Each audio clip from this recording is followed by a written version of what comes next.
Ladies and nerds, welcome back to Press Play, our first episode of 2023. It's a long time coming, but you knew we had to get together to talk the Oscars. And, well, to talk the Oscars, who do we need? Well, let's go ahead and grab them. Let's grab the original Nerdcast crew. We've got Tyler here. Hello. Did you win last year? Is that I did right? win last year. Okay. I don't I am want the to talk about it defending too much champion. then. All right. Then we do have Adam, our vote from the heart. Nerdcast, well, he's champion of our heart too. We'll call him champion of our heart for sure. Yeah, I don't win, and that's fine. That's fun. And then our newcomer to the picks, who's been on plenty of our live stream content and everything, joining us at all the conventions. But Erin, who will also be here picking today. Hello, Erin. Hey everyone, thanks for having me. I'm pretty excited for my very first Oscar pick episode. Yeah, so Erin's job here is to just beat Tyler. She is what every fan is rooting for, to make sure Tyler doesn't come in first or second or anything. That's Right. It's a lot of pressure, Erin, because he does a lot of research and he's prepping.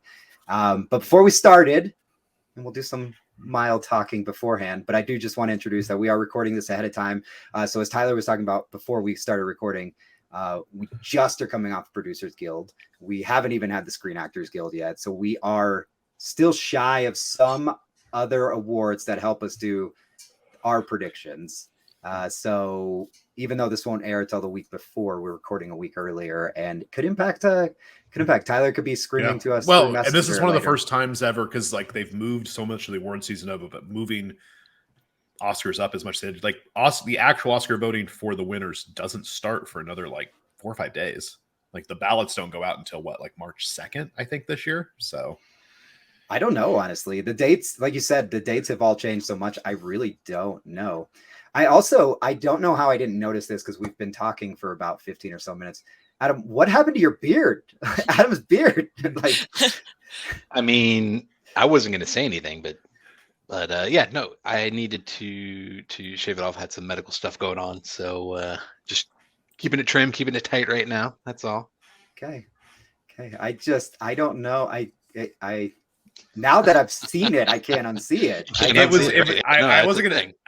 It clicked with me after we started, so I wasn't going to say anything in the middle of the podcast. But like when he first came on, I was like, I mean, that looks kind of like Adam, but it looks kind of different. I can't really place what's wrong. Is that Carrie here? Did he lose some weight, or what's going on? Yeah, he lost about 10 pounds of hair there. That's what he lost it. Maybe. There you go. Awesome. Well, I'm really excited to be back together with all of y'all. It's been a while. I will say, we're gonna make Adam jealous a little bit. It's been almost a year since all four of us have actually been together in person. We've been together on purpose since then too. But Tyler, we saw just about a month ago on my first ever trip to Vegas. Actually, yes, true, twice. My first ever trip to Vegas, Adam. Tyler drove through. He stayed here Friday night, and then we went to Vegas, and we saw him Saturday night as he continued driving through to get to Vegas. So in the middle of my 28-hour drive, so it was a good time. Oh my gosh. And he had sushi 2 nights in a row. I did have sushi 2 nights in a row. Not on purpose, but it just happened. It's not a bad thing. I was going to say, there's nothing wrong with that. Yeah. Those are happy accidents, right? Those. But it was quite a trip to Vegas as well. Our luggage was lost. My first trip there, but we did consume plenty of food as well. But next time we go, Adam, you'll have to join us in Vegas. We'll have to get you to fly out. That's such a long flight. Worth it for like a 48 hour trip. I think that's worth it. For a 48-hour trip. 20 hours of plane flight. Yeah, sure. You gotta come home and see our new terminal now, though. I still haven't seen it yet. I have to fly back and go see it. MCI? Yeah. Oh, nice. Okay. And we will have to mention it, since he did accidentally put the shirt on the chair behind him there. Obviously, Tyler and Adam are still celebrating a Super Bowl championship here. Right there. I don't know what you're talking about at all. You know what? To be honest, though, we haven't recorded also since another championship. So I will mention. No one watches baseball. No one watches. There we go. So all right. Well, enough sports ball. Let's talk it. This is our insert number of annual Oscar pick'em. I did a lot of research ahead of time, obviously, for the 2023 Oscars, celebrating the best of movies in 2022, or celebrating who markets the best of their movies in 2022. Maybe a little accurate there. There is an art to an Oscar campaign. There's an art. And there was actual like serious like backlash to a campaign this year. Oh, big time. Somebody used social media, and it was so effective that the Academy felt something wasn't right with it. They're like, wait, all these old white people are like, what is social media? Can't have that big of an impact, can it? And it made me go see the movie, and I don't know that I would have seen it otherwise. Into Leslie's. So, and it was it Andrea Riseborough, right? Into Leslie. It had at the time of also has nomination, Mark Maron in it.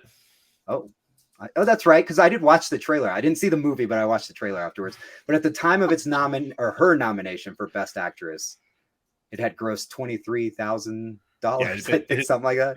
It had been in like 3 theaters or something. Mm-hmm. Very limited release, not counting like festivals and stuff. So now, on the other hand, because I've read a number of articles as of late about the kind of the lost. The two things. The first thing cover is how the big movies don't really do it anymore. And obviously, when we start going through these picks, we're going to talk a lot of big blockbusters. Of course, we have, now the third highest grossing movie of all time, Avatar 2, is got some nominations. But what I think Steven Spielberg has credited as saving the box office this year is Top Gun Maverick, with the owned the summer. I think is the only way to really put it. Just completely owned it. So a couple of huge films there. But the thing is that I read an article that was interesting before we start picking about how the way it is now, the way movies are presented and shared with us, that the art of discovering those indie films that get nominated for awards is no longer really there anymore. And I don't know what you think about that, but to give a little more detail before I get y'all's opinions on it, as I read it, I thought about it. I was like, 10 years ago, and movies will be nominated, there'd be like 3 or 4 films that I hadn't heard of, and then I go seek them out. Now, those you've heard of every film except for To Leslie, I guess, would be the only one that counters this argument. Because if it's not even the artsy films, the award favorites, half of them are found on a streaming service or put out there, or as we even mentioned, the marketing for these films have changed. So I don't know. What are y'all's opinion before we start picking on that? The way movies are given to us has kind of changed the art of finding the film. I mean, it's definitely been a gradual change, because once streaming became kind of mainstream a few years back, you couldn't necessarily find all these movies on streaming or in theaters. But once they started getting buzz, once they got critical acclaim, then come award season, all the streaming services be like, hey, here's our chunk of, here's Amazon Prime, here's all the award ones, here's Netflix, here's all the awards that we have the access to. So that started happening. But like you said, I can remember 10, 15 years ago when we were in college, having to drive to Lawrence to Liberty Hall to see a one-time showing of some indie flick that was getting a lot of buzz, or drive all the way to Kansas City, drive to a city that had a boutique theater that would show something. Right. And you definitely don't do that anymore. You literally just go to Google, type in the name of the movie, and then on the right hand find the streaming service it's on, click on it and watch it, and call it a day. Right. So yeah, it takes some of the magic out of it, maybe. But is that a bad thing either? I mean, because then maybe more people have access to some of these films than would previously have had access. Well, you countered my question there, but yes, that's a great ask on your part. I would say it has its, like you said, you introed with it. It takes a little of the magic out of it. But how many people are recording podcasts about picking your Oscar favorites, right? So it's hard when I think about that too, because when I'm thinking about purchasing physical media still, and we're watching all of these brick and mortars just take them off the shelves, they're not at Best Buy anymore. Target's hardly carrying anything, right? And people I'm seeing online complaining about it, but I'm like, how many people are really searching out collector's edition movies, steelbooks, are looking at these, they want the streaming. So it's hard because we often look at it through our lens. Yeah. Well, I mean, I think for me, if you guys really wanted to go see those, I'm sure they're still in the theaters. Have you looked? I mean, that's therein lies the question, right? So just because they're also streaming doesn't mean they aren't also in a small boutique theater somewhere. Now, how many small boutique theaters survived Corona and all the lockdowns and everything like that? I know here in England, it's not a big number. It wasn't a big number to begin with, and it's even smaller now. So, but but I would guess you could still see them, and you might even be able to see them in bigger theaters and easier to find in a theater. But I don't know. I mean, I guess it depends on where you live and what's going on. I kind of lean towards with Erin though. I think the egalitarian nature of it, allowing more people to see it, will always be better. Right. For me, anyway. Yeah, Tyler, you had something down? Well, I think it's just a tack on to what you were saying about how we're not the normal audience to go out and buy the movies. We're also like, just because all these movies are available on streaming does not mean that many people are watching them. It's easier for us to do what we were going to do anyway. You still like, it's not like people are still like going and watching all the short form documentaries now because they're super easy to get on. They're still not, I don't think they're seeing a slightly larger audience than they would have before, but I don't know that the uptick is, I don't know how much it moves the needle. Right. So over years past. Last question around this before we start diving into the pick'ems, because this is an extended episode. We take a little bit of time.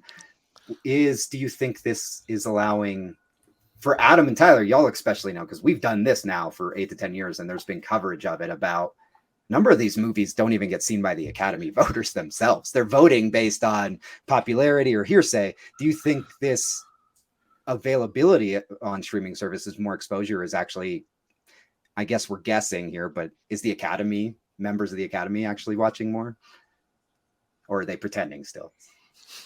Well, I mean, they were getting sent screeners to begin with. Like, yeah, they had full access the whole time. They didn't have to go. Like, I don't know that there's anyone who wasn't watching it before that's watching them now. Maybe before they're nominated now, there's a better odds of them having seen them. But if they didn't have the wherewithal the motivation to put the screener in and watch it, I don't know that they're gonna.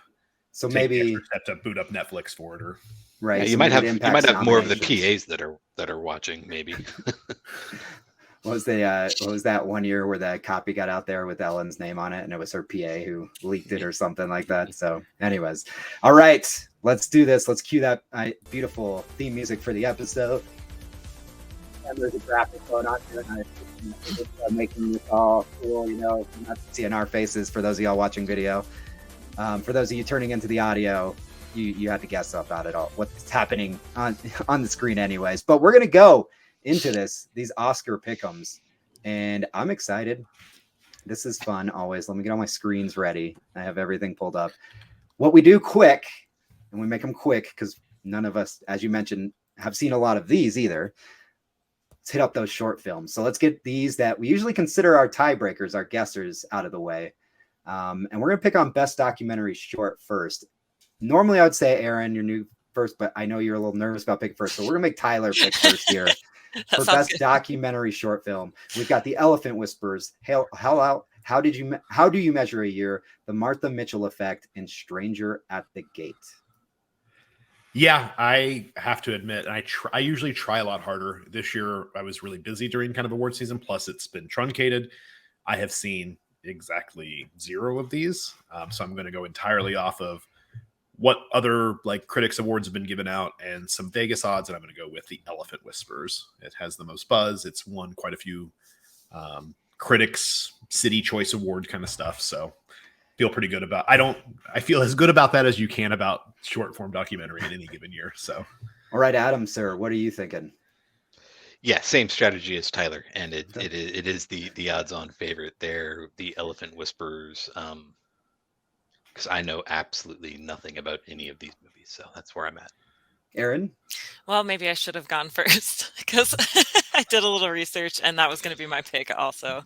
Well, let's call it a clean sweep, because I'm going there as well for the same purposes. I think, we've all had crazy busy years, and unfortunately for this and live action short, I don't want to speak for y'all, but I'm assuming same kind of boat. I really have no idea what's happening here. But The Elephant Whisperers, I've heard of quite a bit, and as Tyler mentioned, it's getting some buzz, so we'll start there.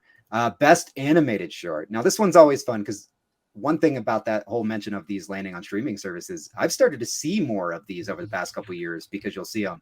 A big mention, of course, I think that was just last year's Netflix winner. I very aware of it. I purposely did not watch it because the subject matter of sending the child to school and things. But point being is it's there now.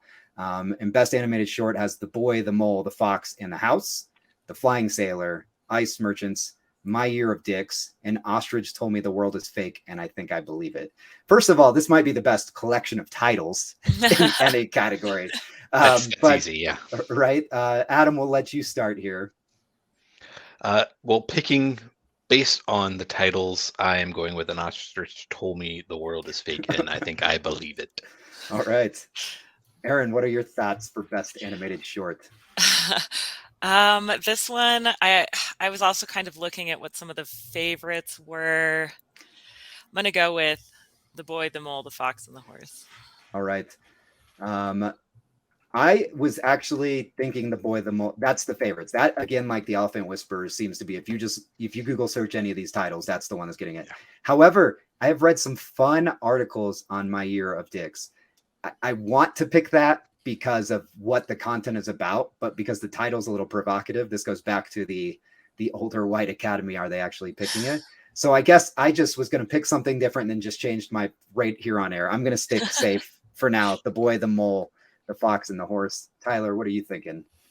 I have actually seen a couple of these, and I'm going to go with one of them I have seen. It is fantastic. It also won the Annie Award and the BAFTA Award for this category, and it is The Boy, the Mole, the Fox, and the Horse. So, has some really good voice acting. Idris Elba is in it. Gabriel Byrne. Right, it's really good.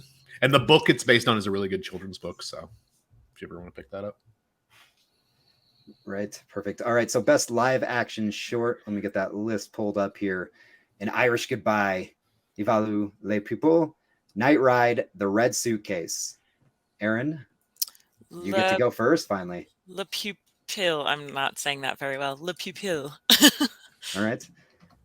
I guess that comes around to me, and I'm going to agree with Erin on this one. That's like the other two categories. It's a front runner favorite, which is odd. And Tyler and Adam, as y'all pick, I don't know if we've ever had in digging such clear, like these seem to be the choices, right? I don't know. But anyways, Tyler, best live action short.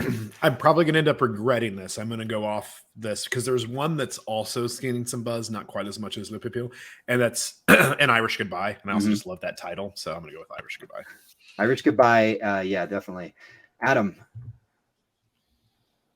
I think you're muted. That's unfortunate. It's An Irish Goodbye. An Irish Goodbye. All right, we're splitting the field here. Perfect. All right, so that's it for the shorts. Oftentimes, these in the past have led to being tiebreakers. We do have a couple categories where we've picked separate, so there's possibility it could be here as well. But I do think when we get into some of these bigger ones, we do have a lot of less uncertainty this year, so it's a possibility we could see something different. But we're going to get into some of the before we get the technical awards, but below the line awards, best makeup and hairstyling. And if I go around the list, I needed to put my list in the order. This is me to go first, I guess. Oddly, I've noticed a few sites in the Vegas odds on The Whale, and I don't know if I trust it. I think this is a chance for certain movies that should be getting recognized in the later that aren't. So I'm really kind of on the fence between Black Panther and Elvis here. And I think I'm going to go out on a limb here and pick Elvis, which I'm not seeing on a lot of websites or early predictions, but I think I don't think Elvis is going to get well awarded on Oscar night, and this is a chance for it. Tyler, what are you thinking? You're making a face. I think I'm wrong. Black Panther, not so much, but Elvis, I think if Elvis wins, I would not be surprised. I think it's probably second to the one I'm going to pick, but I think The Whale, just the Brendan Fraser transformation is going to get the win. Just for it is the showiest piece of makeup and costume. I mean, makeup and hairstyling that's nominated this year, and I think it's not that Austin Butler's wasn't really good, but I think the Brendan Fraser transformation is the showy piece. It's the one people know about. I think it's going to get the votes. Adam, you're nodding. Yeah, I think it's definitely between those two, and I think Tyler pinned kind of both reasons why. I mean, Brendan Fraser's transformation is insane, but having to pin Elvis, and everybody knows what Elvis looks like, right? Everybody knows the outfits that he wore. Everybody knows all of the things about his life. it's just so ingrained in public consciousness, certainly for the generation above us. But even I remember growing up watching Blue Hawaii movies and stuff like that, and so I think it's going to be Elvis, just because All right. it it it's hard to replicate something that everybody remembers. That's a good point. Erin. Oh, there's a lot of good points, actually. This one I was kind of on the fence about when I was making my decisions earlier, but I ultimately went with the whale because the crafting a realistic and accurate fat suit, basically, that you believe is really difficult. And I think that was a big part of the movie. And I think it was really, really well done. And there's a possibility that they'll recognize that. So whale is my pick. All right. Next category is costume design. We've got Babylon, Black Panther, Elvis, Everything Everywhere All at Once, and Mrs. Harris Goes to Paris. I love saying that title. But Tyler, this is start for you. Is this going to be a quick pick for all of us here? Is this a pretty obvious one, or are you straying from? I think this one's a coin flip one as well. I think really. I think it's even closer than makeup and hairstyling was. Elvis and Black Panther, I think, could easily win this one. I'm gonna go with Elvis. Okay. But Black Panther very well could win this. All right, Adam, are you in agreement with him, or? I am in agreement with him that we are a 2-horse race. I am in disagreement as to which horse is going to win. I think it is going to be Black Panther. I don't think the first one won for this category, but there was so much buzz about how they designed the costumes for that movie that I think this one wins, almost like a lot of the Return of the King awards for Lord of the Rings are like, yeah, the whole thing's great. Give it to him. Erin, what's your thoughts on? Well, I think that I know Black Panther is definitely a contender. I think that between best makeup and hairstyling and best costume design, I'm going to go with Elvis for best costume design. Okay. All right. We're splitting here again. I'm going to join Adam on this one. So Adam and I had Elvis for makeup and hairstyling, where Tyler and Erin had the whale. So Erin and Tyler are taking Elvis here for costumes, while Adam and I will take Black Panther. I think there's just too much emotion for Black Panther for it to not win really anything. And I'm going to be honest, when we start to get down this list, there's not a lot of other opportunities for that movie to win awards. So, but we are best visual effects, which is an exciting one for us as we head into the technical awards. All Quiet on the Western. Do we even need to go around the room on this one? Are we? Is everyone just going to vote Avatar, or what are we doing? List the nominees at least. All Quiet on the Western Front, Avatar, The Way of Water, The Batman, Black Panther, Top Gun Maverick. I mean, we can make this a quick pick. I think Avatar is the obvious. Is there any? And actually, I think on the Vegas odds, is there anything that's like, this is one of those ones to where the numbers are just ridiculous? Like if you were going to bet, Top Gun is like the next closest at like plus 1,000 in most books. So plus 1,200, I think. So what are we thinking? So Tyler and I obviously just picked Avatar with Avatar. Yeah, Adam, it's Erin. It's Avatar. I picked Avatar. All right. That one seems obvious. Like that one just seems like an obvious one. So right. All right. So best production design. I feel like this one might be obvious too, but I could be wrong here. We've got again All Quiet on the Western Front, Avatar, The Way of Water. Instead of the Batman, it's Babylon and Elvis and the Fablemans that change it up. Adam, I'll let you kick us off here for best production design. So this one I'm kind of torn with. I think it's going to be Elvis, because you're recreating stuff that everybody knows, and that goes one way or the other. Either it's so good that everybody's like, yeah, that's amazing that they've done that, or it's somebody had already done it and you just copied, so that's not really impressive. But I think I'm with you. I think Elvis is not going to get a whole lot, and so they're going to scoop up some of these more technical ones. Right. All right, Erin, what are you thinking? I'm gonna go Babylon for this one. Babylon's getting a lot of praise, and I think that it's got a really good chance of winning. So that's my pick. So Babylon's not going to win anything else. Like it's not going to win anything else. And as much as this movie just disappeared from award contention in a lot of major ways when it was supposed to be there, the understanding of it, it's still a spectacle of a film. Like, it's still a big deal. And more importantly, it's capturing golden age era of Hollywood. This is a huge thing.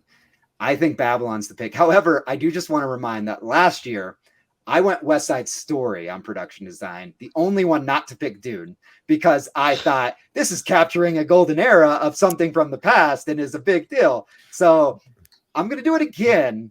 Hopefully I'm right this time, but I could end up eating my words on it. All right, Tyler, round us out. Production design. Yeah, it is there's not much else to recommend Babylon. Like you said, it's probably not going to win any other awards. It has a chance in score, maybe, but it's not going to win anything else.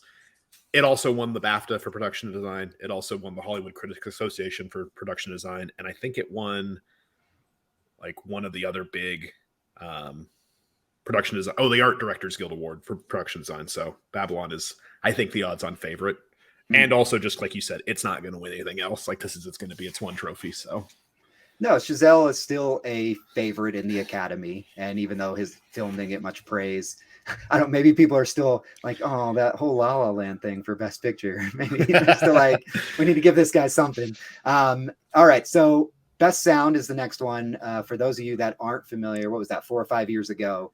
They switched from the 2 different sound awards and just were like, this is too confusing. Sound design and sound editing, which are very different. Let's put it into one. And we would actually, if you go back to some of our older episodes, you can look at where we kind of break down the differences of them. But oftentimes you would see picks be kind of weird because we're like, this one should totally win for sound editing, not sound design, and then it went, So anyways, long story short, they put it all on the Best Sound. We've got All Quiet on the Western Front, Avatar: The Way of the Water, The Batman, Elvis, and Top Gun: Maverick. Erin, you get to kick us off for Best Sound. Oh, I'm going Top Gun all the way on this one. All right, Top Gun. That one's gonna win.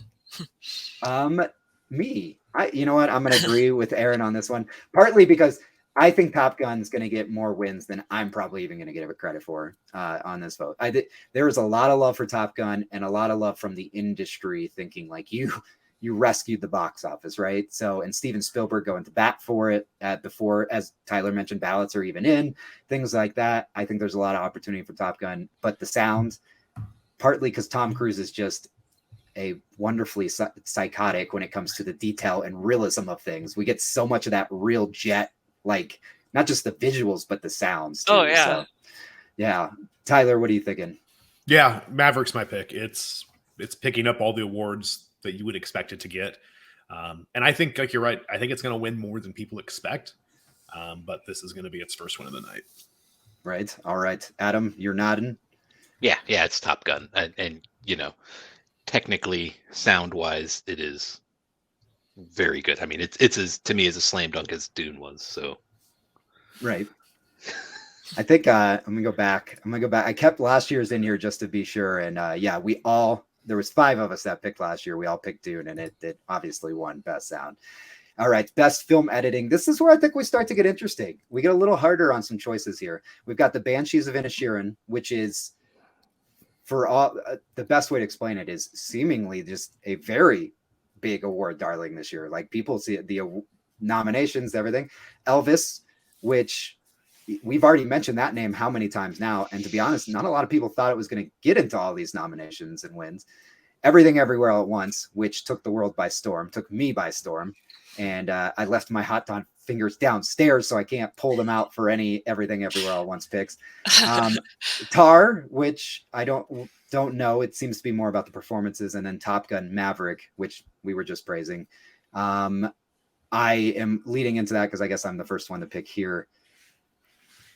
I think Everything Everywhere All at Once is potentially the favorite, and I want to pick it. The editing is just absolutely brilliant in it. But I think this is where I'm going to do it. I'm going to say Top Gun. I'm going to say Top Gun is the one who's going to win. And it's going to be because, like I said, I think it's just going to get more of that, like, you did good. You did good. So, Tyler, what are you thinking? Everything Everywhere All at Once. It's you took a story that could have been completely and utterly incomprehensible and incoherent and made it very clear while still being insanely wild, and that's a feat in and of itself in editing. Not just how good the editing is, but this is not the kind of movie where you're just like, let's pick the best of these 3 scenes that we filmed 3 times. Like this is something else entirely from an editing standpoint, and I don't see it not winning. And it's won a lot of other editing awards already, including the BAFTA. So right. Adam. Everything, everywhere, all at once. Okay. And Erin. Oh my gosh. Okay. So originally I picked Top Gun because I just thought I was on the fence, but I thought Top Gun was probably just a shoe-in. But now, I'm almost changing my mind because I do love Everything Everywhere All at Once. It is really phenomenal. And the way Tyler just put that, like you're creating something out of this chaos. Oh my gosh.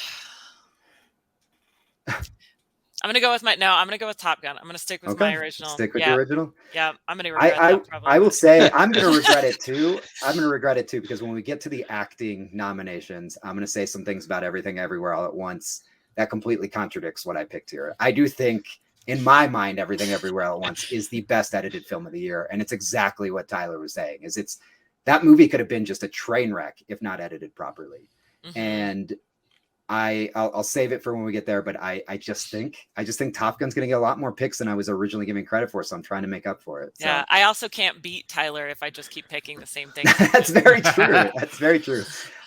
So maybe and this is going to be super hard for Tyler on Best Cinematography as we head in there, because Roger Deakins is nominated, but he's not the favorite here, and Tyler, that's his boy. But we do have All Quiet on the Western Front, James Friend, Bardo, False Chronicles of a Handfuls of Truth, Darius Kanji, Elvis, Mandy Walker, Empire of Light, Roger Deakins, and Tar, Florian Hofmeister.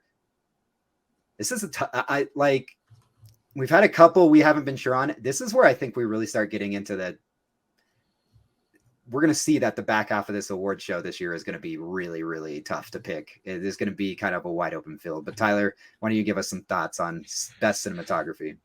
I mean, you said it. Roger's my guy. Roger's almost more well known for losing Oscars than he is for winning them, though. So let's be clear. He's lost some that I'm still angry about. Life of Pi beating him. I don't want to talk about it. That was a kid on a boat in front of a green screen. That's not cinematography. Don't tell me it is. But he finally got his win with Blade Runner 2049.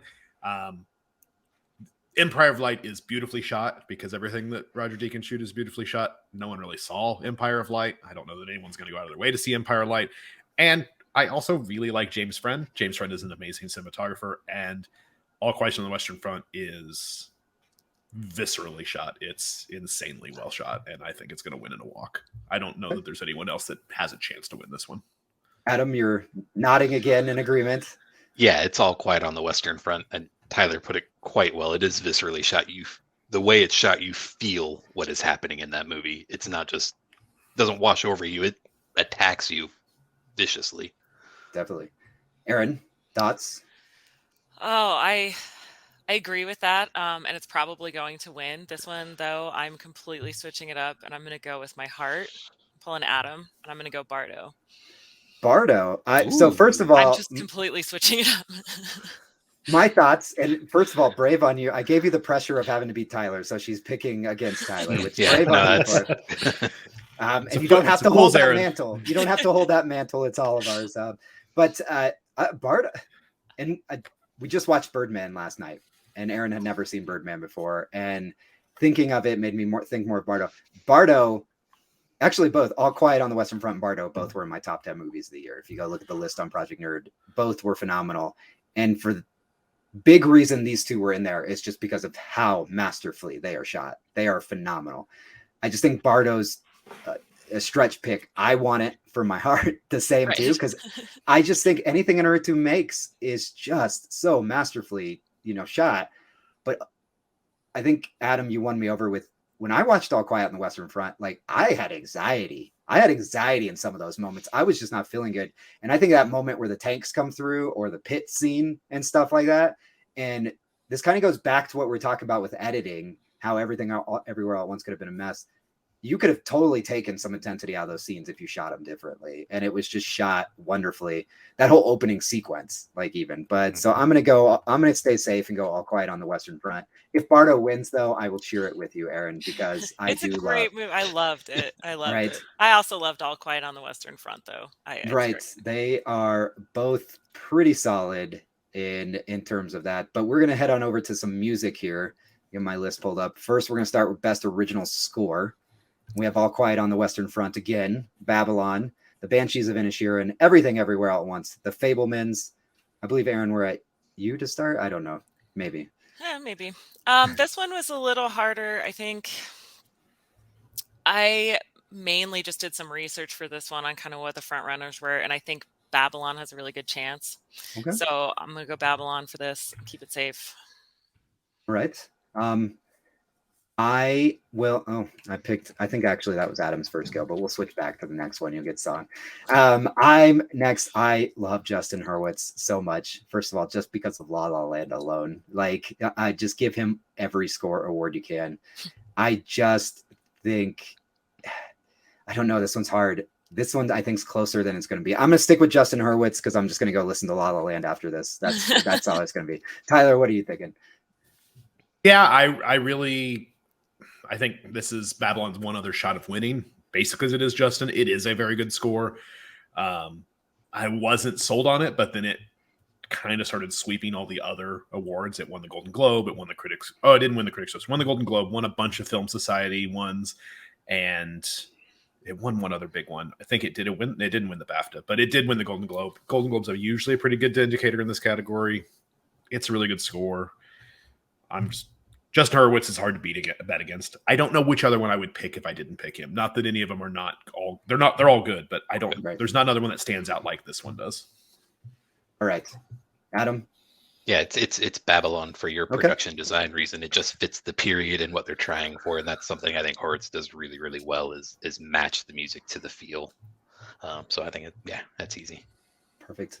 All right, so the other half of the audio side, Best Original Song, which we'll get all 5 of these, and just confirmed this weekend, Rihanna will be performing "Pregnant" on stage again. This time the world will know. So Twitter will have to talk about. I think most of the headlines, and the joke is played out at this point, but it's like the Oscars will be held during a Rihanna concert. During Rihanna, right? Pretty much. But we have applause from "Tell It Like a Woman," "Hold My Hand" from Top Gun Maverick, "Lift Me Up," which is Rihanna's, from Black Panther, Wakanda Forever, "Nachu Nachu" from RRR, "This Is a Life" from Everything Everywhere All at Once. Adam, I said I'd let you get first on this one, but I have to. This is my favorite category this year because the best thing to happen in cinema this year was that sequence of Nachu Nachu and RRR. That movie was mind-blowing. And the fact it's not nominated for Best Picture or International Feature, India messed up big on the International Feature, but it should have been nominated there. I absolutely love that sequence. Go watch that 3 minutes. Like, just go to YouTube and watch it over and over again. I hope they perform it like that on stage. Nachu Nachu is the front runner. This movie deserves a lot more awards than it's going to get as well. And I absolutely love the song. Tyler, go ahead. Yes, it is Nachu Nachu. Nachu Nachu is going to win. It has to win only because it's the only category in which it's nominated. And I think the Academy is going to do what they can to give it something. The reason it's not an international best international film involves a lot of weird politics around movie making in India, but it's sad, it's upsetting, but I'm glad that so many people saw this. Hats off to like Netflix to like getting it out there in front of people, because I can't think of a foreign film in recent history that has captured as many people who wouldn't normally watch a movie like with subtitles that's 3+ hours long that have seen this movie. So right, it needs to get some sort of accolade, and this will be the one it gets. So Adam, think it's so too? Yeah, I think it is. I have flipped back and forth between that and Lift Me Up for Black Panther, because I think for the same kind of reasons, there's not a lot of awards it's going to win, and it's almost a nod to Chadwick, and so I could. Yeah, I'm gonna do it. I'm gonna actually pick Black Panther, and I'm gonna take the loss on this one, and I'm okay with that because. Gamble big there. Yeah, I'm just not too big. I'm not too big. I'm gonna get last anyway, so it doesn't really matter. But Yeah, I'm gonna go Black Panther. Right. So we are at best international feature, and I'm gonna kind of to what Tyler was saying, for a movie to qualify for this, the country whose language cannot be English must submit this. So in theory, RRR could be nominated for any other category, but because India, and as Tyler mentioned, the politics of it lean more towards Bollywood as opposed to Tollywood, which is an RRR film. A lot of interesting information you can dig out there. It is crazy. It's not even here and talked about. However, at the same time, the other thing is each country can also only submit one movie. However, at the same time, we have come to learn that if you are in this category and you're also nominated for Best Picture, you pretty much have a clear winner. And we'll just mention that even though Argentina 1985 gets a lot of love and praise, Close from Belgium, EO from Poland, The Quiet Girl from Ireland, All Quiet on the Western Front from Germany is the clear front runner. Adam, why don't you kick us off since we skipped you, I think, last time. Are you picking anything else? Is there anything challenging All Quiet on the Western Front? I don't think so. No, Okay. I think it's All Quiet on the Western Front, and in the German, I think is particularly. I mean, for a movie that we talked about being visceral, you throw in the German language, and it is even more so. Right, Erin. All Quiet on the Western Front. It's gonna win. Absolutely. All right, I'm in agreement. Tyler. All Quiet. Easy Okay. win. Easy win. All right. We are to Best Documentary Feature. And this is one that I'm going to say I'm a little upset with myself because normally I do watch a lot more documentaries and have been very familiar with the ones. I don't know. Maybe I'm still mad at the Academy for not giving the obvious The Killing Act its win back when the Draft House films should have had their first and only win. But that's actually not the real reason. Just too busy. And there are some interesting plots in these documentaries nominated this year. We do have All That Breeze, All the Beauty and the Bloodshed, Fire of Love, A House Made of Splinters, and Navalny. I believe, was it just last year that we had, I'm going back to it, it was 2 years ago when we had My Octopus Teacher kind of just blindside everybody. It built, so it wasn't a clear blindside, but took on a couple documentaries about race and stuff too. So I don't know. It's hard to pick just based on the topics alone. Tyler, why don't you kick us off for Best Documentary Feature? Yeah, this one's tricky. I don't know that there's a clear favorite. There's some that have slightly better odds than others. I would say just due to the conditions in the world as it is right now, I think Navalny is probably the favorite, just because of the issues that it dives into, because of the subject matter of the topic. If you're not familiar, it is about the Russian opposition leader Alexei Navalny, who's been put in prison, all this stuff, and digs into a lot of the forces at play when it comes to the political situation as it stands in Russia over the last couple decades. So just due to current events, I think it's probably the favorite. All right, Adam, what are you thinking? Yeah, same. I think it is going to be Navalny.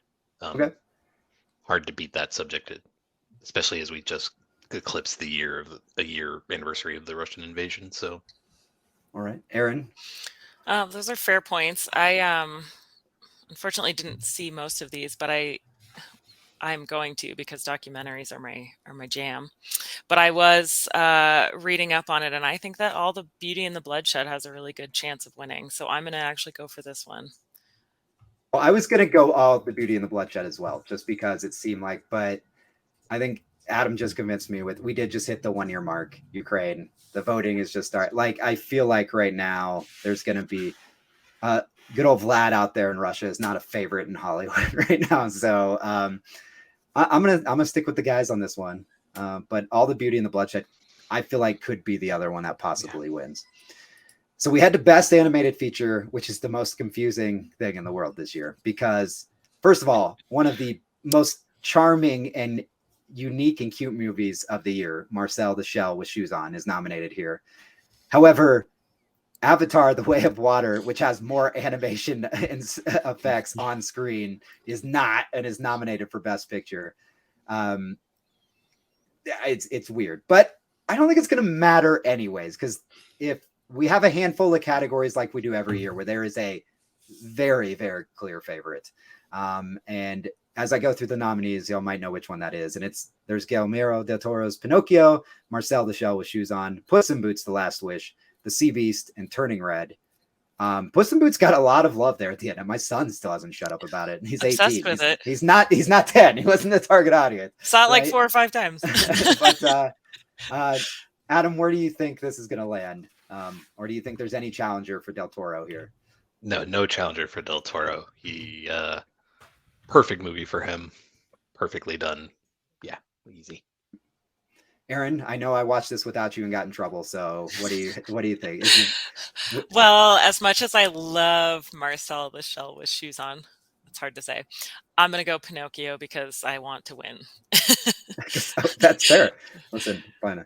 I mean, just word for word what Erin said. I want Marcel to win here, but Pinocchio is the right choice. And it was a very different take on Pinocchio. Like that whole opening was pretty rough. But Tyler, what are you thinking?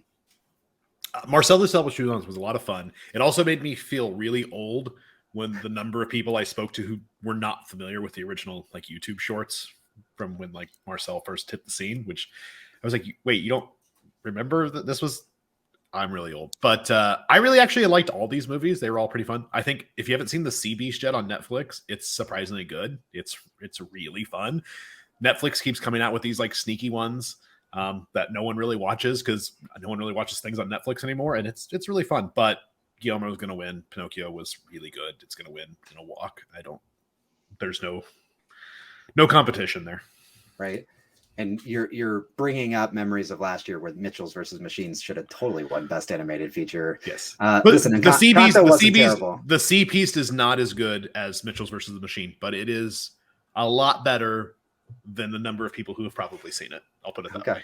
Okay. And it's got Carl Urban in it, and I like Carl Urban and everything. Oh, I love Carl Urban so much. So, all right, we've made it. We've made it, crew. We've made it to our big categories, our acting categories, our director categories, our screenplay categories, and then of course it'll all end in Best Feature. We're gonna kick it off with actress in a supporting role, which I don't know. I feel like this is getting harder than it used to be to pick here. We have Angela Bassett in Black Panther. We have Hong Chau in The Well, Carrie Condon in The Banshees of Inisherin. I know one of Tyler's favorites there. Jamie Lee Curtis in Everything Everywhere All at Once. Stephanie Sue in Everything Everywhere All at Once. This is where I wanted to touch on some things with the acting, but it's not my turn to go first. I'm getting out of order. Erin, who are you thinking is going to win actress in a supporting role?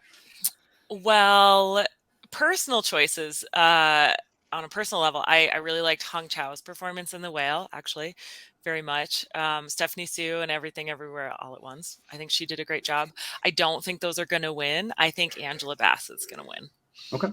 That's going to be my safe choice. So my thought is Everything Everywhere All at Once was my favorite movie of the year. It's on the top 10 list. The three of y'all haven't heard me shut up about it since I've seen it. Like I not joking when I say I have the hot dog fingers in the house. I did look to see how much the bid for the actual Rakakuni is going for. $6,000, a little bit out of my budget. So unfortunately can't do that. But this is where I think Everything Everywhere All at Once was made, and it was as good as it was because the aforementioned editing, the practical special effects, and the directing on it. The performances were solid. I'm not going to say they weren't, but I don't think these are award-winning performances. Most of them. We'll get there when we talk about Michelle Yeoh in a minute, but most of these other ones. So I do think as well they are going to get passed on. And I love the idea of Jamie Lee Curtis being nominated and her getting much more buzz because of just Jamie Lee Curtis being Jamie Lee Curtis and being caught just being a real person all the time is so great. But I also know Angela Bassett gave, if there is one thing I look at for Wakanda Forever and say, take three things away that are the best things of that movie, there are 2 or 3 scenes that are her, that are pretty much it, that would round that out. And it's short. She's not fully in it. It's not all about her, but she puts out every bit of emotion there is, to the point where you would think Chadwick Boseman was actually her son or something there. I think mixed with the emotion of that's a safe pick, but I think it's well-deserved too. Tyler? Yeah, this one's tricky for me. Like you mentioned, while Everything Everywhere All at Once was definitely my favorite movie of the year, Banshees and Inisherin I loved so much. So much. And I love Carrie Condon in it. I love Carrie Condon in all things. And I think early into the award season, she was definitely a favorite in this category.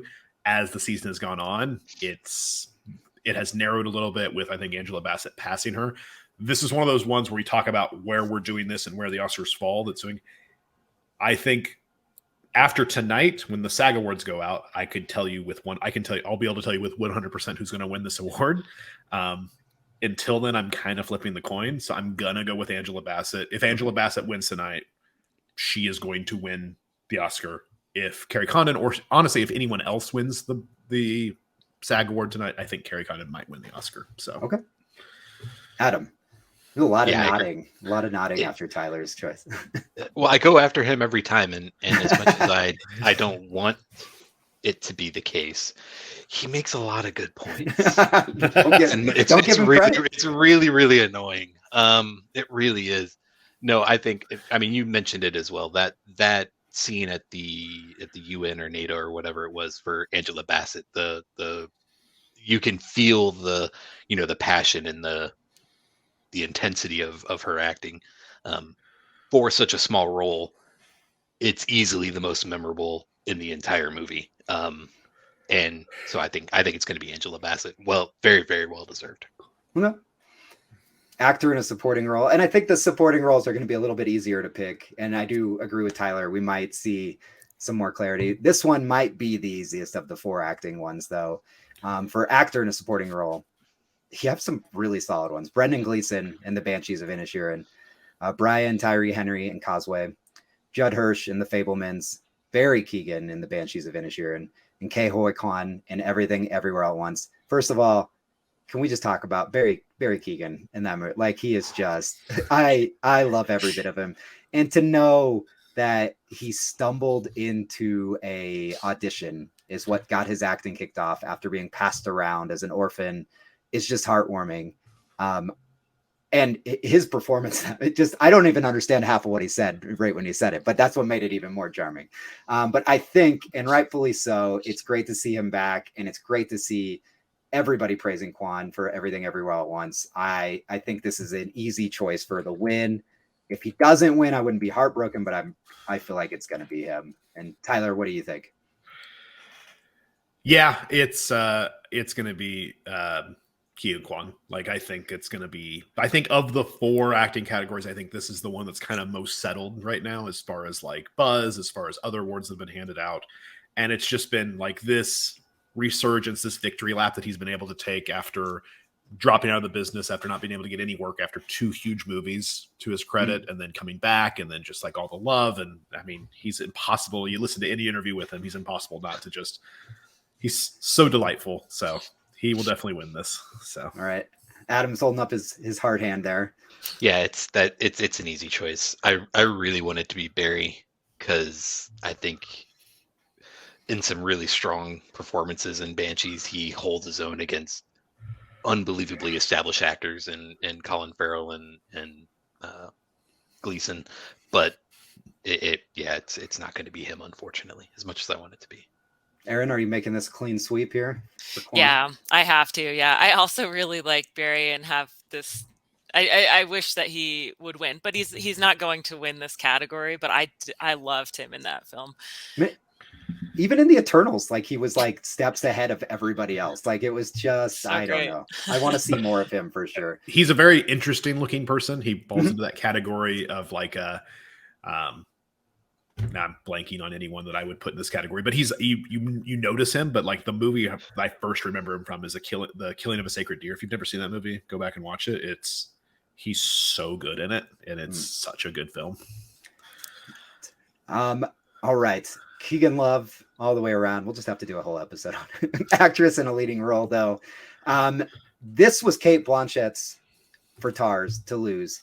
A lot, but nominated Ana de Armas in Blonde, Andrea Riseborough to Leslie, as we talked about at the beginning of the episode, Michelle Williams in The Fabelman. But now Blanchett's challenger, Michelle Yeoh, in Everything Everywhere at Once. I think we have gotten closer and closer to a 2-horse race here. Tyler, you're kicking us off. Is this going to depend on what happens at the SAG as well? Or I mean, what are we thinking here? here's the thing. Who's going to win this, I don't think, is determined by the SAG, but whoever wins the SAG tonight all of a sudden shoots. Like, let me put it this way. If Kate Blanchett wins the SAG tonight, she 100% is winning the Oscar. Like, the odds right now are already pretty heavily in her favor. She wins the SAG tonight, she's going to win the Oscar. If Michelle wins the SAG tonight, it all of a sudden becomes almost a coin flip. I would still say that Kate's still the favorite, but because basically at this point, Kate's won the Critics' Choice, she's won the Golden Globe, and she's won the BAFTA. And Michelle won the Golden Globe because they were both in the two separate categories, musical and comedy versus drama. Michelle Yeoh's performance. Michelle Yeoh's performance is fantastic. So is Kate Blanchett's. If I take the SAG out of it, it's Kate Blanchett's. I'm just going to go. It's Kate Blanchett's. Okay. As the world stands right now, it's Kate Blanchett's to lose. Like you said, I think she's going to win. If she wins tonight, it's a lock. All right, Adam, what are you thinking? I think it's Michelle. Okay. I really do. So I think as it stands right now, the controversy around the politicking and the getting the getting Andrea Riseborough nominated, people, campaigning for her effectively on social media and stuff like that, I think to the detriment of women of color, I think is going to push some people to, I mean, it feels like they're giving Michelle something she doesn't deserve, and that's definitely not the case. She's a fantastic actress, and she does phenomenal in this movie. But I think it's going to make that a little more cognizant of a decision for a lot of people, and so I think she's going to get some benefit from that.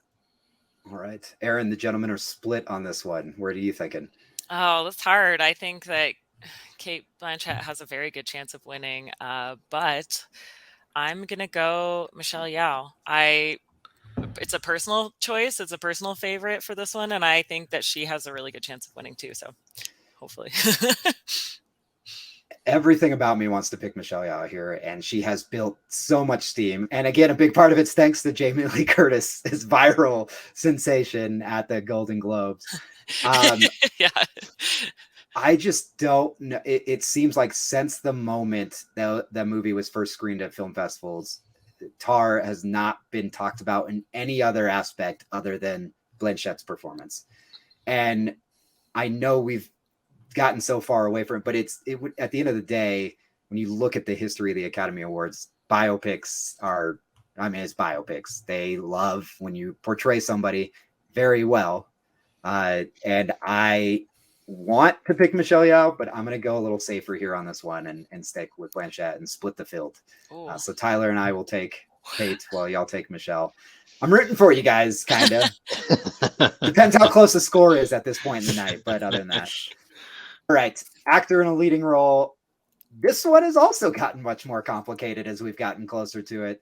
It's Austin Butler in Elvis, Colin Farrell in The Banshees of Inisherin, Brandon Fraser in The Well, Paul Mescal in After Sun, Bill Nighy in Living.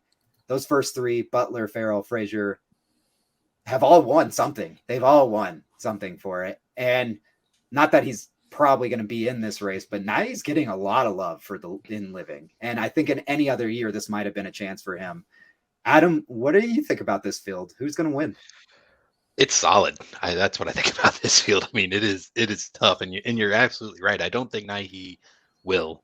But man, he is good in that. He's really, really good. So looking at it, I want it to be Colin Farrell. I think he did a fantastic job. Whenever he gets to just use his regular accent, doesn't have to try to be an American, his acting improves tenfold. It's really insane. But I think it's going to be Austin Butler. I mean, you mentioned it last category, biopics. If they do well, and God, he has done well, and certainly you have all the articles about how, learning to talk like Elvis maybe has changed the way he actually speaks for the rest of his life. Like, I mean, it's insane. So while I don't think the movie is fantastic, I think he did a tremendous job. And so I think it'll end up being Austin Butler. Okay. Austin Butler. Erin, what are you thinking here? Well, Austin Butler did do a great job. He really did. It was very believable. I'm not sure if he'll win this category, though. I think I'm going to go with Colin Farrell for this one. I think he's a pretty. I think he's got a good chance of winning. That's a big pick there. I think Colin Farrell this year, he's not getting enough love for the year he's had. There's, first of all, after Yang, which if that movie would have gotten more attention, there's a lot of talk about his performance and that being a possible nomination, even that he could have been nominated multiple times over. He was in The Batman, and him as the Penguin. I mean, that might be the best part of the movie. 13 Lives, which I didn't see, but another movie he did that came out this year. And then, of course, The Banshees of Inisherin. And The Banshees is one of those movies that the further I got away from watching it, and the more I just thought about those 4 performances. Like that, you couldn't unthink about. Like they were just phenomenal. Everything about Colin Farrell is great here. I think the internet love. It's hard because is the internet love of Brendan Fraser, and then Everything Everywhere All at Once for picture when we get there. Is that going to be enough to push these into the front run? And I think a lot of people want to see Fraser win, but he didn't win the Golden Globe, and it went to Butler. Now I'm stalling because I don't know who to pick. I'm gonna go out on the limb. I think Fraser's still my favorite here to win this. And The Whale lived and died on Fraser's performance alone. He did a great job. Yes. He really did. So we've picked one of each 3, Tyler, of that we said are other ones here. Who do you think? I don't want to be mean about it, but Brent, as much as I love Colin Farrell, he has 0 chance of winning this award. And he was fantastic in this movie. And it's my second favorite movie of the year, but he's definitely not going to win. It is 100% almost down to a coin flip at this point between Austin Butler and Brendan Fraser. Like you said, Austin Butler did win the Golden Globe. Austin Butler did win the BAFTA.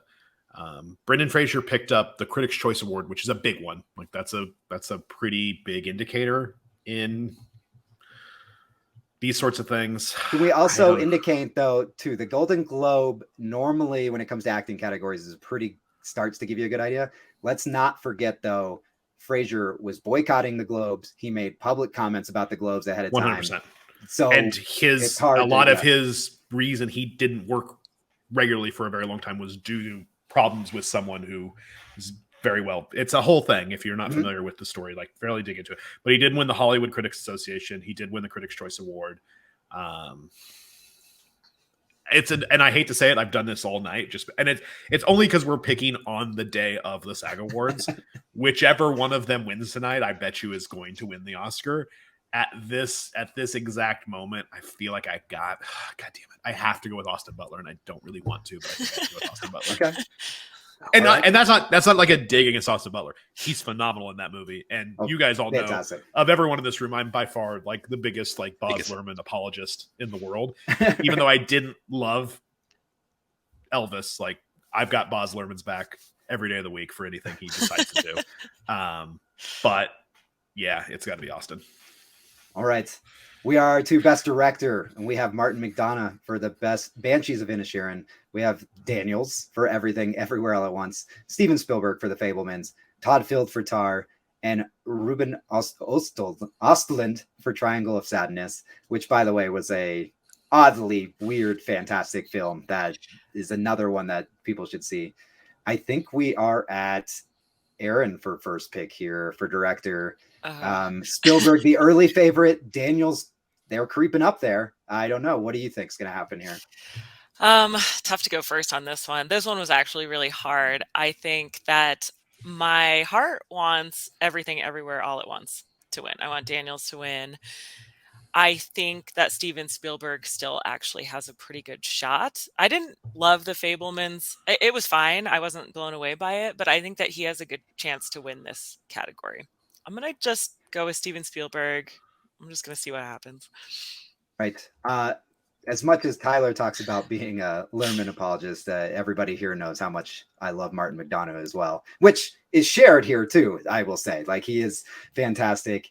But I do believe this is I guess you could call it a 2-horse race, although there's 2 people on one of the horse. So I love the idea of Daniels winning, not just because of Everything Everywhere All at Once, but because of Swiss Army Man, because of anything else they've made that is just absurd. Just because it was it Turned Down for What? Turned Down for What? Video? Right? Yeah. Like they are just they don't fit on this like stage here. Like that this one of these things is not like the other, and I love that. But I came to this point to where I said, whoever wins Best Director, people are going to vote for that person because they're not putting it as number one for Best Picture. And because right now, when it comes to it, I still think The Fabelmans is a favorite for Best Picture. Obviously, Everything Everywhere All at Once is. I think voters are going to say, I'm not picking The Fabelmans, so I'm going to pick Spielberg because he told his story, right? And it's that too. He told his story. It is boring. I don't care. Erin said it was all right. The Fabelmans was kind of boring. Let's just be honest about it. It was just there. But I think because Spielberg is Spielberg, and because he's made himself front and center again this winter and is saying all the right things, I think he's going to win it here. Tyler, what say you? Yeah, I mean, you stole a lot of things I was going to say. I was going to reference Swiss Army Man. I was going to reference their music video career. I love the Daniels. I love the way that they talk. I like their influences. Like I like everything about them. I love Steven Spielberg. He's been, an instrumental part of my childhood from top to bottom. So like, it's hard to say, but I would say just based on the number of wins that have already gone out across the country in some of the different categories and just kind of the buzz around the world. I mean, I think it is a 2-horse race between these two, but I think right now it is the Daniels to lose, and I'm going to pick the Daniels. Okay. All right. Adam. Yeah, I get what you're saying, Iggy. I don't think directing and picture people split. I don't think this is a situation where like, oh, well, we're not going to give it Best Picture. We'll give it Best Director. That seems fair.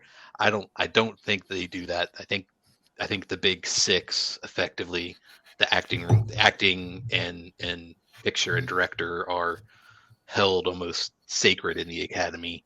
And so I think it's the Daniels.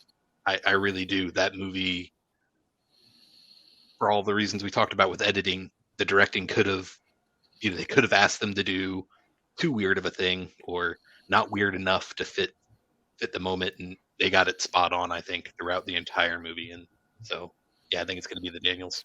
Listen, if there is one category I picked against Tyler or Adam here, like that, I hope it goes y'all's way. I hope at this point that the points are different enough by the end of the night that I'm not rooting for Steven Spielberg up there and that y'all are right. But we are definitely split here on who we think will do it. All right.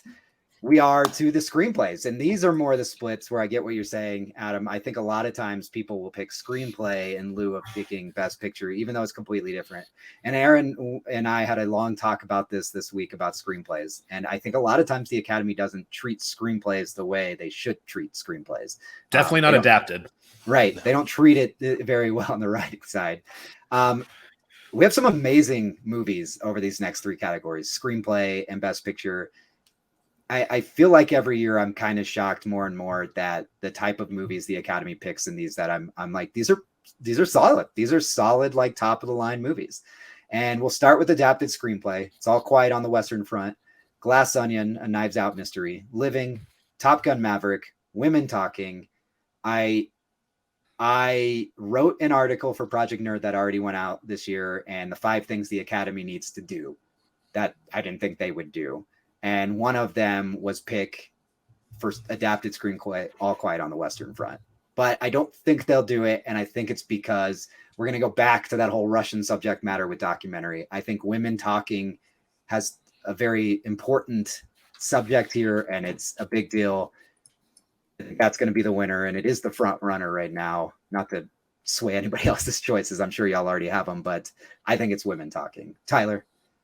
Yeah, it's tricky. This one's interesting because of the way that adapted screenplay is now defined. Pretty much anything that's like a sequel to an original screenplay, because of it being like based on characters, falls into this category. So like Glass Onion is definitely what you would consider an original screenplay, but because it's based on the character from the film, it's adapted. Same thing with Top Gun Maverick. It's an adapted screenplay because it's a sequel based on characters created for another one, especially if like it changes if the screen, it also has to do with like the credits of the writer, the screenwriter. Like if you're writing this and you didn't write the original one, you're adapting characters credit. It's a whole, it gets screenplay. The definition between the two categories of screenplay gets in the weeds, as opposed to like the Golden Globes between like comedy, musical, and drama. It's like, yeah, just whatever category we want to put it in. It doesn't really matter. Like it gets a little weird. There's a lot of categories in the Academy Award. The rules get a little bit weird.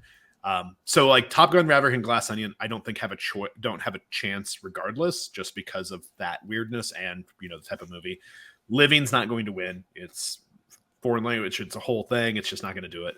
It is definitely down to All Quiet on the Western Front. Women Talking. All Quiet on the Western Front also being one of the few adapted screenplays where it's like the vast majority of the audience, even if they don't see movies, has probably read the source material for this. Like it's a book that people read when they were kids for a specific generation, but. Like you said, I also think Women Talking is a very good movie, and it had a lot of buzz early in the season and then kind of fell off the map. This is its one chance to win an award, and I think on that alone, it'll get votes. So, right. Not that it's not deserved; it's very good. So, right, Adam. Yeah, it's women. It's Women Talking. Okay, it's like Erin. That's what I had as well. Okay, perfect. Yeah, we're across the board here. Original screenplay, we have The Banshees of Inisherin, Everything Everywhere All at Once, The Fabelmans, Tar, and Triangle of Sadness. Tyler, you're kicking us off here. Original screenplay. I think this one is definitely a tough one. I think it's a coin flip between Everything Everywhere All at Once, Banshees of Inisherin. If there's one thing you can say about Martin McDonagh, he is. Of all the skills and talents and abilities he has, a writer is the thing about which he is the best, and it comes through. And like he was a playwright before he was making movies, and he's written some amazing stuff. And I think sometimes his writing of his screenplays is even better than like the execution. But as much as I love everything, like these were my number 2 favorite movies of the year. Like there's the gap between number 1, number 2, and then 3 is very large. The gap between these two is very small. I think this is the one chance of the night I get to pick Banshees of Inisherin and be confident in it, and that's what I'm going to do because I didn't really get to pick it very many other times as much as I wanted to. And Adam, sir, what are you thinking? Banshees, yeah, I think it's an unbelievably well written story, and it's the story, like it's the writing, it's the dialogue that really drives it forward. There's not action scenes, there aren't big set pieces, there's none of that. It is 4 people trapped on an island talking to each other the whole time. And it is so engaging. So yeah, I think it's Banshees. Erin. I also went Banshees. And Banshees was one of those films that I really liked while I was watching it. But after I watched it, the more I thought about it, the more I liked it. I think it was really good. And I think it's going to win this category. So I agree. I mean, all 3 of y'all made personal points of I just fell more in love with it the longer I thought about it and the more I thought about those characters. To this is Tyler mentioning is a chance for it to win when it hasn't had a lot of wins, although it is kind of up there. But then going back to my love for this guy, Martin, like I love all 4 of his features. He's not made a lot of them yet to date, but they're good movies. I think Banshees wins here. All right. This takes us to Best Picture. And guess what, Adam? You could start us so you don't have to follow and nod after Tyler. Here's the thing. We're going to go around and you've got to make a strong case for your pick. But I want to know what your top 3 are. Well, actually, let's do it this way. I want to hear what your favorite movie of these top 10 were. I want to say what are the 2 other chances that are going to win, and then obviously who you think is going to win. Wow. We have we have All Quiet on the Western Front. We have Avatar, The Way of Water. We have The Banshees of Inisherin. We have Elvis. We have Everything Everywhere at Once. We have The Fabelmans. We have Tar. We have Top Gun Maverick. We have Triangle of Sadness. We have Women Talking. Okay, and what did you want from me? You wanted more than just. Well, which was your favorite? So let's just start here. We'll do it one piece at a time. Everybody. So Adam, just really quickly, which was your favorite of these 10? Not who do you think is going to win? Favorite of these 10, Banshees of Inisherin. And Erin, what was your favorite of these 10? Of the 10, that's tough. Of the 10, I would say Everything Everywhere All at Once. And Tyler? Everything Everywhere All at Once, but it's a really close with Banshees. Right. Everything Everywhere All at Once was my favorite, hands down. It blew me away. So now, Adam, now that we know what we loved in here, who do you think's going to win? But also, I just want to hear who you think the 2 potential challengers are for it. Who could end up taking it away? Sure. So I think it's going to be Everything Everywhere All at Once. I think the Academy has shown recently a shift to accepting some of these more kooky movies. I mean, The Shape of Water winning, I think, was felt like a watershed moment to where the Academy is like, hey, this is very bizarre and we really like it. And then Parasite winning, again, these things are atypical. And so I think that trend kind of continues. And I think Everything Everywhere All at Once, because it was so well done, the acting is, like you said, it may not be superlative, but it is all so good. And you see that because, again, like Banshees, everybody in it is nominated. Right. All the main characters are nominated. And it's nominated for all the technical things and all that. I think it's just a really, really, really well done movie. I think if there are two others that can challenge realistically, it's going to be Banshees and All Quiet on the Western Front. I just don't know if either of them have the strength. This was one of those years where I had to try to figure out if there was going to be a split where a common second place, like Fableman, people just put it second because they love Spielberg and they love the Hollywood story and they love all that kind of nonsense, that it might actually sneak in and win from being second on everybody's ballot. But I don't think it's good enough to be that many number twos. So All right. yeah, I think it's those three. And I want it to be Banshees. I think it's going to be Everything Everywhere All at Once. All right, Erin, your pick. My pick for the winner, I'm gonna go Everything Everywhere All at Once. I think people are in love with that right now. I think Banshees of Inisherin and All Quiet on the Western Front are really close. They're also in my, top. I also love Top Gun, but it's not going to win Best Picture, but I love that movie. Yeah, but I don't think Banshees or All Quiet are going to win. I think it's going to be Everything Everywhere All at Once. All right. So my favorite movie is Everything Everywhere All at Once. And Tyler, you might be thinking the same thing I am. And the way you vote for Best Picture is very different than how the Academy votes for any other category here.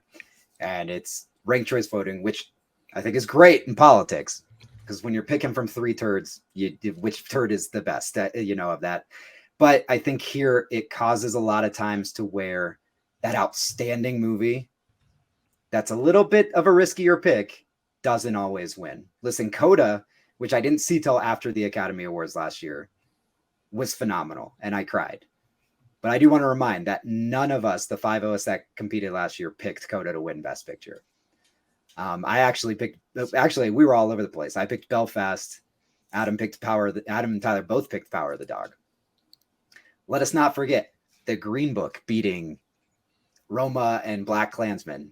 Roma, who seemed like a favorite, but was a risky pick because it was still that whole streaming service argument. Black Klansman, because it dealt with race a little more hard than Green Book did. And that gets rough. Just ask Spike about that. The Academy doesn't go to that. I want Everything Everywhere at Once to be here. I am going to be cheering for it, even though I'm about to pick against it. I am going to, probably the first time ever in watching the Academy Awards, jump up and cheer for a movie to win Best Picture if this wins it. This movie was a game changer for me. This movie, I loved to every level. I cried at this movie, but every time I've seen it, I've cried at this movie. I can't get past that part. The parent-daughter relationship, the daughter identifying, as queer, like my daughter is there. It just hit me in all the right spots, while at the same time had just those awkward comical moments that Daniels that we were talking about can do.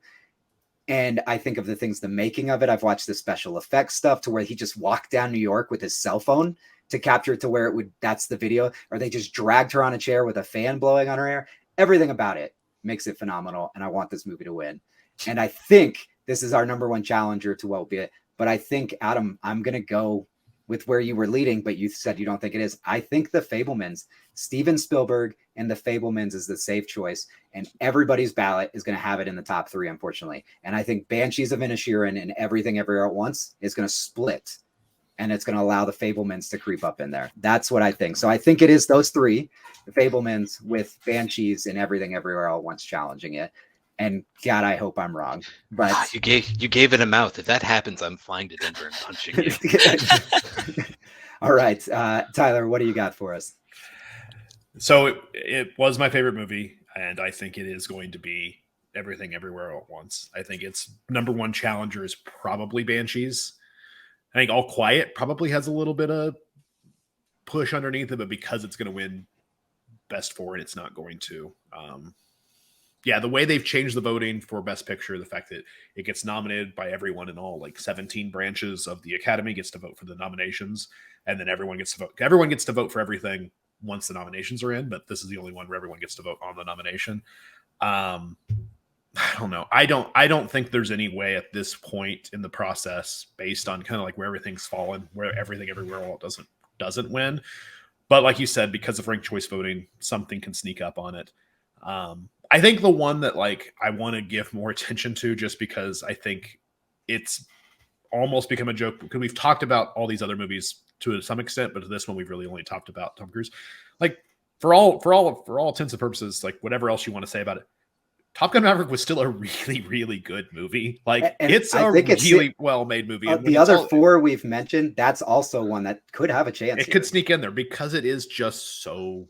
Yeah, I mean, say what you will about Tom Cruise. He loves movies and he loves movie making, and he takes it to a degree that's kind of creepy. And if he's an executive producer on a movie, every little piece of it's going to be so well tuned. And sometimes you don't want that, but when it comes to giant blockbusters, there's not many people better than him at making one. And I think because it's the movie that saved cinema, and because he finished the movie and put it in a can and held it for 2 years, because he's it's not coming out until I can put it in theaters and everyone come and see it, kind of thing. But it's not going to win.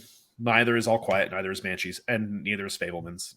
Everything Everywhere All at Once is going to win, and I'm happy that it's going to win. But there were some really good movies this year. I think there were more good movies this year than people gave it the year credit for. So I do. This top 10, go see Triangle of Sadness. If you thought, some of these other movies, that is a weirdly fantastic movie. It's so weird. Glass Woody Onion. Harrelson in that. Oh my! Oh god, he's so great in it too. Which I hate to say that right now, considering all other things he's about, but he was fantastic in it. And Glass Onion obviously was what you would expect from that.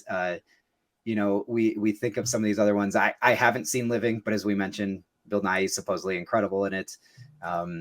The Tyler Menu was a lot of fun. I saw that. The Menu was so great. If you love, you have to be on Noah's wavelength, but if you're on Noah's wavelength, White Noise was a ton of fun on Netflix. You should definitely watch that. God, what else? The Unbearable Weight of Massive Talent. I don't know if you haven't seen that movie. That's one of the greatest movies of the year. It was fantastic. That was hilarious. Ridiculous. Yes.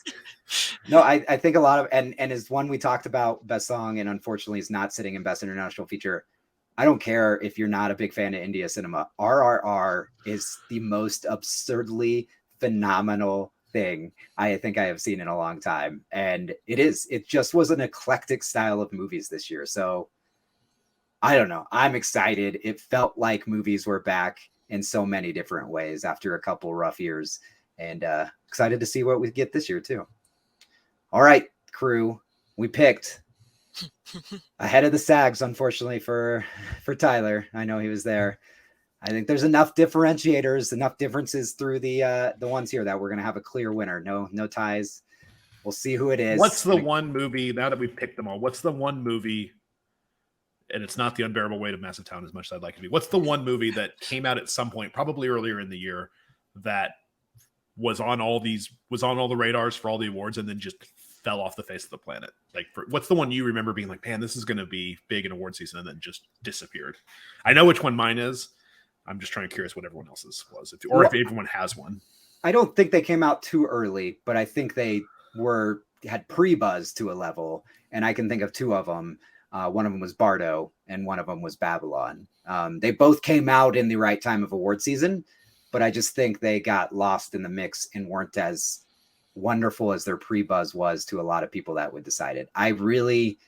When I think of Bardo, when I watched Birdman, there's a lot of similarities in the way he makes his movies, and I don't understand. Like, I love Birdman. Birdman is phenomenal, but I don't understand how that could be Best Picture, and then Bardo's like hardly to be found here this year. You know, like it just, I don't know. So that's mine, I guess. But again, it didn't come out earlier in the year.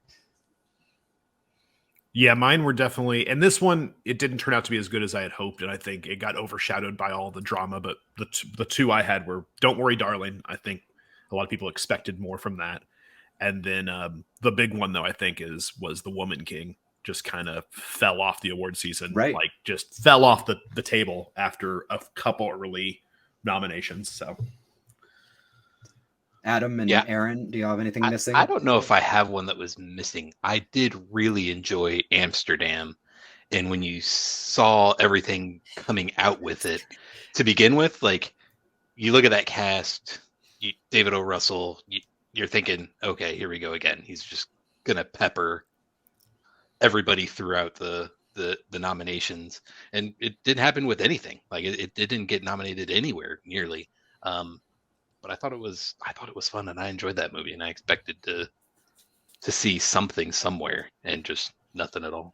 I will say in Amsterdam that the one of my 5 demands that the Oscars should have done is Bale should have been nominated for, like, it's the point. Bale was phenomenal in it. The rest of the movie we might have a whole episode of debate on. But Erin, what do you? I don't know if there was any. I feel like it kind of disappeared. I mean, there are, but I don't know if I was.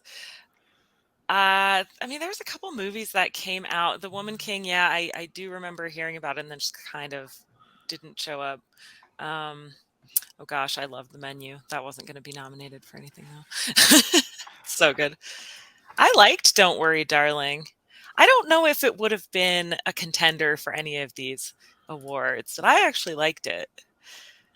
I didn't dislike it. I would just say that, I mean, Florence is definitely carrying Harry all the way through that thing, as she does in most things. And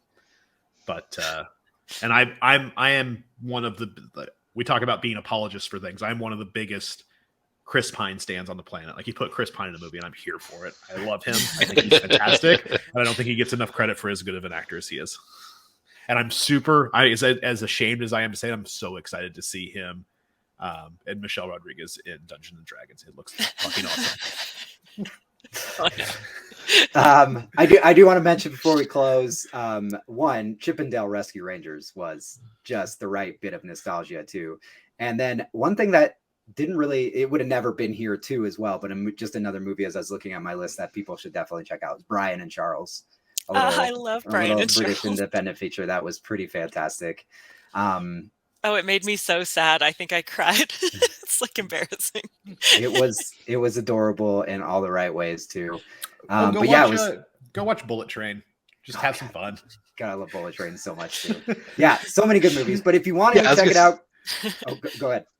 I was gonna say, yeah. So Tyler brings up a good point, especially in the Oscar talk and everything like that. When we do this, there are a lot of movies that are very good and very fun to watch that will never get nominated, and it's okay to go out and watch and like those, right? Like you don't have to like only the movies that get nominated.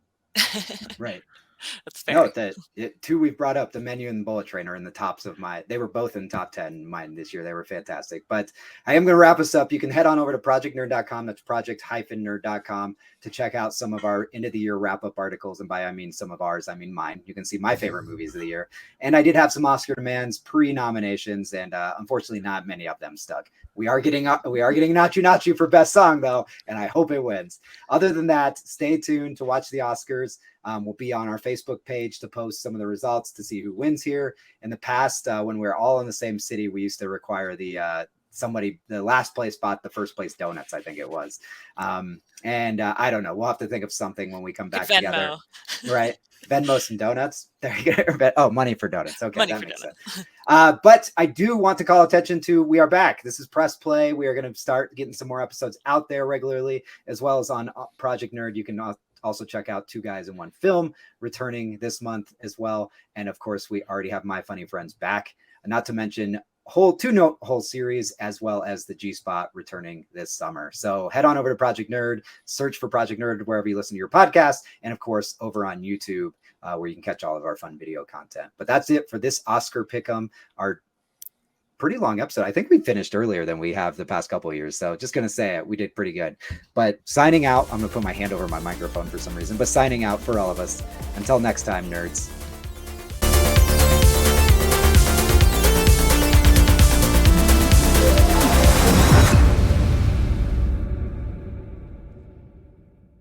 Did Project Nerd make that?